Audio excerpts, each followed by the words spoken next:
Hello friends, and welcome back to Pokemon Emerald, the worst final evolutions. So last time we arrived here in Slateport City and took care of the final errand that we had from Mr. Stone of Devon, and we were continuing our adventure going north, but May said, no, you're still not strong enough. So I was doing a little bit of training on the last little bit before I called the episode. Now before I continue, I made a small lapse in judgment when I was doing the last episode. I made mention of there being a battle facility here that I did actually want to do, but I took a look at the rules and it didn't sound like something that I would have been able to do. But in the off time, I made sure that this was, I made sure of what the rules were for this battle tent, and it turns out this was the facility I actually wanted to do. So I'm actually going to demo that facility and have some fun with it. So I'll go into the rules a little bit more once I've done this bit. So welcome to the Battle Tent Slateport site. I'm your guide to the Battle Swap Tournament. Would you like to tackle the Battle Swap Challenge? Yes, I would. So yep, we'll go ahead and do that.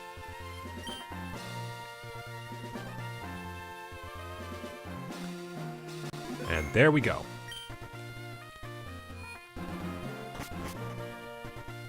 So, first we will hold your Pokemon for safekeeping. You may then choose from our selection.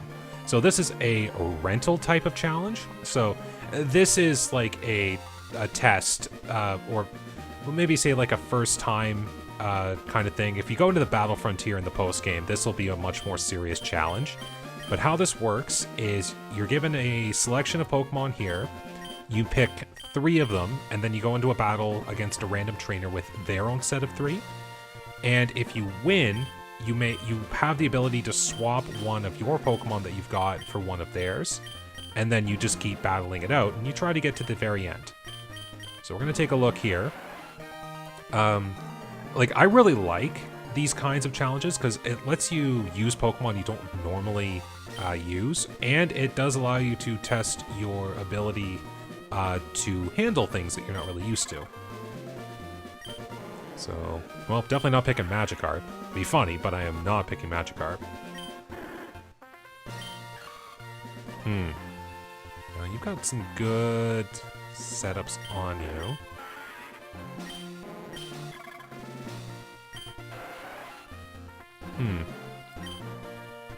Like, I'm thinking either... Like, I'm thinking Shroomish, I'm thinking Tentacool, and one of these two? Let me look at their stats again. It's a lot of special defense. The moves themselves aren't really potent. Okay, I think I know what I'm gonna do. I'm gonna go Shroomish, Tentacool, and Loudred as cleanup. All right. Let's just have a little fun here. This is a small diversion from what's been going on. Oh yeah, and they use random text, or like somewhat randomly generated text. So you'll get these funny little sayings. Well, okay, that's the worst case scenario. Okay. So I have to stall this Golbat. Don't you dare. Don't you dare flinch me. Ow, so I can't even spore you now. Well, that's fine. But you won't flinch me again.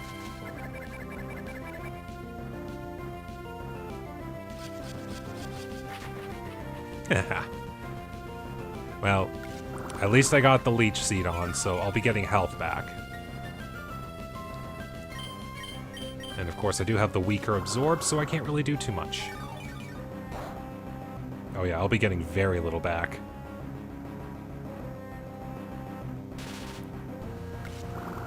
But Leech Seed is still a thing, so I can get back all that health I lost.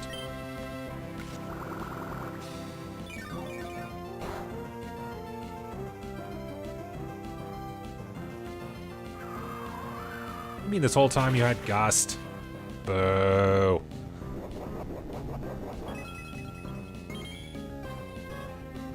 Okay, we got some health back. And we got some more health back. And then we got some more health back.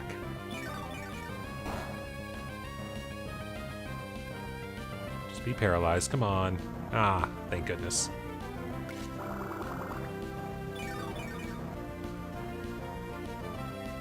Never thought I'd see a day where a Shroomish was going one-on-one against a Golbat and winning. Now, if only this was a Breloom, that'd be a different story.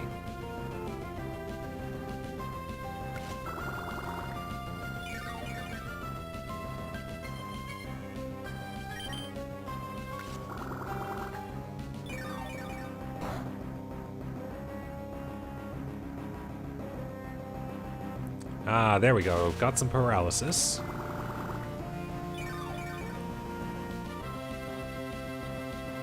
Wow, got back all the way up to full health thanks to that.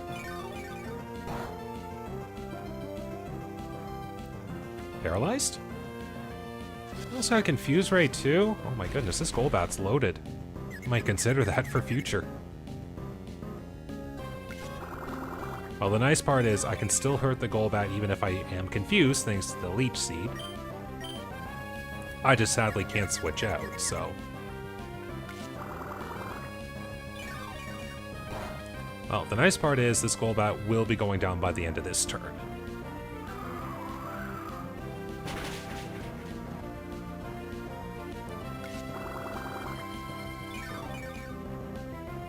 Alright. Alright, Pokemon number 2 is... Oh, great. Oh, thank goodness you started with the wrong move.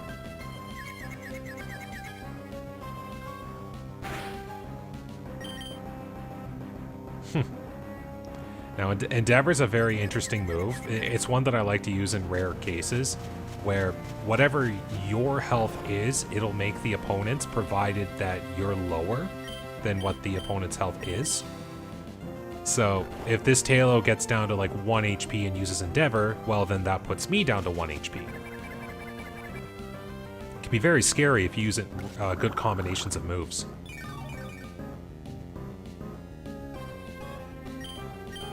Okay, well, I got the Tailo slept and leech seeded, so I just kind of have to proceed to doing what I normally do.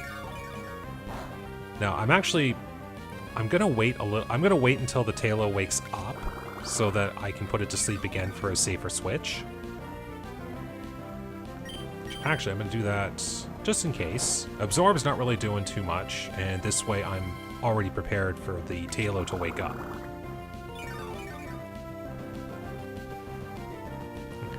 Then again, knowing my luck, it's going to be using Endeavor. Oh, no, it went straight for the Aerial Ace. And took me clean out. Alright. Let's bring in the Loudred. Of course, get some health back. And it would be Uproar.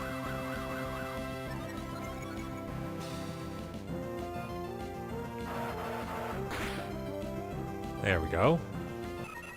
Now, what's Pokemon number 3? Oh, hi, Ralts.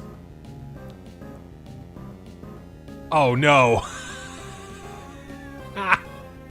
That's... Oh, wow. Talk about a perfect counter. And I have to wait for the Uproar to end, so... That's kind of funny. Oh, you do have Psychic. Oh. Oh, that's bad for, that's bad for Tentacool. Oh, well. As long as the Ralts doesn't do another Psychic. Oh, there we go. That's perfect. Alright. A swift swim. Sometimes the phrases are pretty creative. Alright. I think this only goes for 4 rounds, so it's not too strenuous. Alright, so am I allowed to look at... Yes. Oh yeah, I have to choose one of mine. I'm gonna take the Tentacool out. Am I allowed to... No, I'm not allowed to look at their summaries. So I do Talo or Ralts.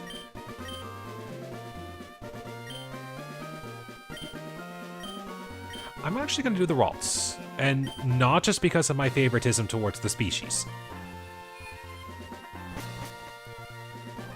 It's more so, I have a powerhouse in the Psychic move that the Ralts had. I mean, it's going to be hard to get a good attack in, so we'll see what happens. Oh, hello, Pelipper.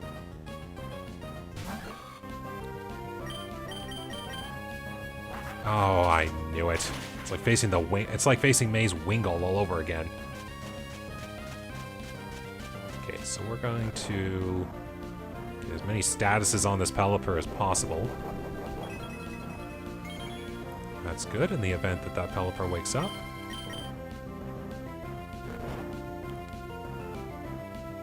Leech Seed!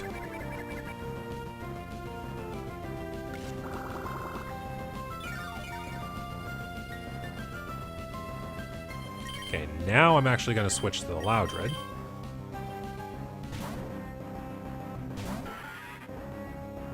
Alright, got a free switch, that's good.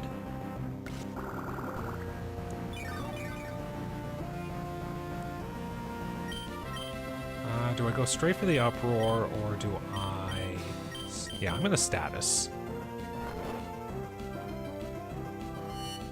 Okay, so the Uproar should do a pretty good chunk to the Pelipper. And maybe if the Pelipper is asleep for one more turn. Hey, got a little lucky.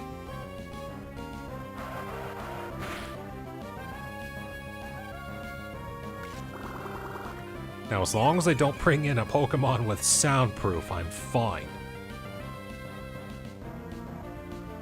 Oh yeah, I forgot. Uproar's other effect. But hey, that's fine. The Pelipper was asleep long enough for me to get some setup going, so I'm okay. Oh, hi, Whalmer. Shouldn't be too bad. Oh yeah, Whirlpool. Okay, don't have to worry too much. Whalmers have a lot of health, but their defenses are a little low to make up for it, so... This shouldn't be too bad. Oh, of course, you have a setup move. How great.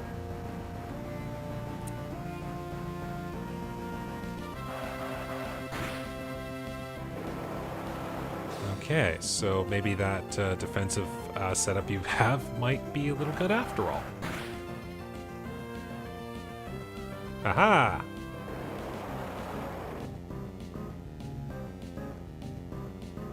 Here's what we're gonna do.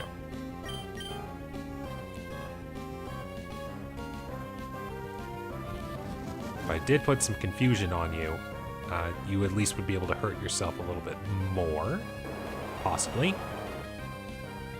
Am I gonna be able to switch soon?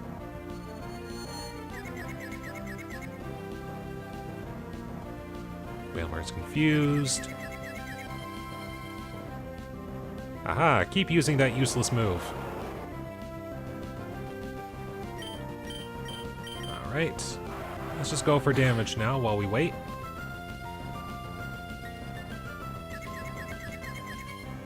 Hurt itself, there we go. And of course, the turn I get freed from the Whirlpool is the turn I do knock out the Whalmer, so... all's good in the end. We have a C-Dot. Okay, that's not terrible. Usually I feel a little bit more confident if I'm using an evolved Pokemon against an unevolved one.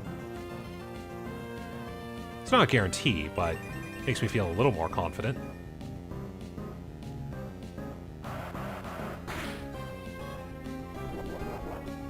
See, normally I'd be scared of Bide, but considering I'm already got you knocked out,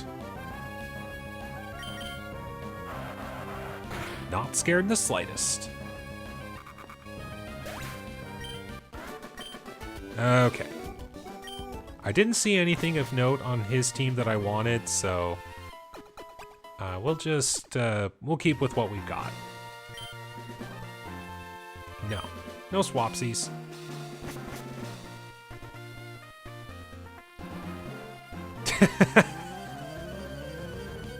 I gotta give massive credit for the developers of Pokemon Emerald. For like the amount of work that they put in to the game here. For all of the extra things they added. Specifically with the Battle Frontier and all this kind of stuff, because it's impressive. Like, there's so many creative ideas that they got here. Like, enough to the point where I wish that they would bring this kind of stuff back in later games. Like, you can't always win, because like there are some people that just play the game casually, and then you do get some of the hardcore audience that really want these kind of challenges. Like, the most that they give these days is like a battle tower kind of deal, where it's just, hey, we'll give you all these regular battles over and over again. But sometimes it's fun to be like, hey, like, we'll give you battles, but there could be things that happen, or you have to explore this randomly generated area. Or what else is there? Like actual tournament style matches, or matches where you can't control your Pokemon kind of deal. Like, it's interesting gimmicks like that I feel like they do need to re-add those back in later or we'll say newer iterations of the Pokemon games. Like, not specifically for the challenge, but for the fun of it. Because, just kind of going into a little bit of my history with Pokemon Emerald, I did recently do, for my sake, really, I wanted to go through the Battle Frontier. So all the facilities there, they're post-game stuff, so they're meant to be a challenge. But I wanted to go through and try to actually get all of, at least a silver symbol for all of the facilities. For anyone who doesn't know, you can get 2 different kinds of symbols from the facilities at the Battle Frontier when you achieve a streak of wins. It's different for every facility, but getting a gold symbol requires a lot of planning, forethought, and skill. Whereas a silver symbol is something that's a little bit more realistic to obtain. And I don't think I have the patience to attempt getting a gold symbol for most of them. Especially the Battle Factory, which is the exact type of challenge I'm doing right now. I know that to get a gold symbol in that, you have to do 6 individual rounds of 7 fights to get to the very end.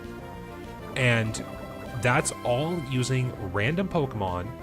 And if you lose once, your streak resets. Like, you have to do, like, if you get to Battle 41 and lose, well, then you have to win another 42 fights in a row.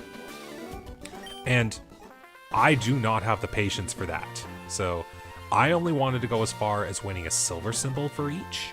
And I did. I won all the silver symbols from every facility at the Battle Frontier, and to me, that was a huge accomplishment. Speaking of accomplishment, congratulations, you've won 3 straight matches. I will return your Pokemon in exchange for our rentals. Okay, so it'll save that, hey, we have won. In recognition, we award you an item you're not allowed to use in battle. But, hey, that's fine. But yeah, some of the facilities they've got at the Battle Frontier, like, they're just so creative. Like I mentioned before, one of the ones I had a lot of fun with was the randomly generated dungeon area, where you have to ascend floors of a randomly generated dungeon that has trainers and wild Pokemon, and you're allowed to use your team and any items you find while traveling throughout. Like, it's such a neat idea, and I just love it so much. And there's other things too. I might go over it if I do decide to visit the Battle Frontier in the post-game. But that will be for a much later time. And speaking of later time, I think this is a pretty good spot here, so I'm gonna call this little... well, it's an actual episode, but we'll just kind of treat it like a bonus episode of sorts. It was just meant to be for fun. I got to do the facility that I wanted, so I hope you enjoyed that brief diversion from what was going on. But the next episode will definitely have more training with our team of 3 here, and hopefully we'll be able to defeat May proper. So anyways, thank you very much for watching today. Take care, stay safe, and have a good day.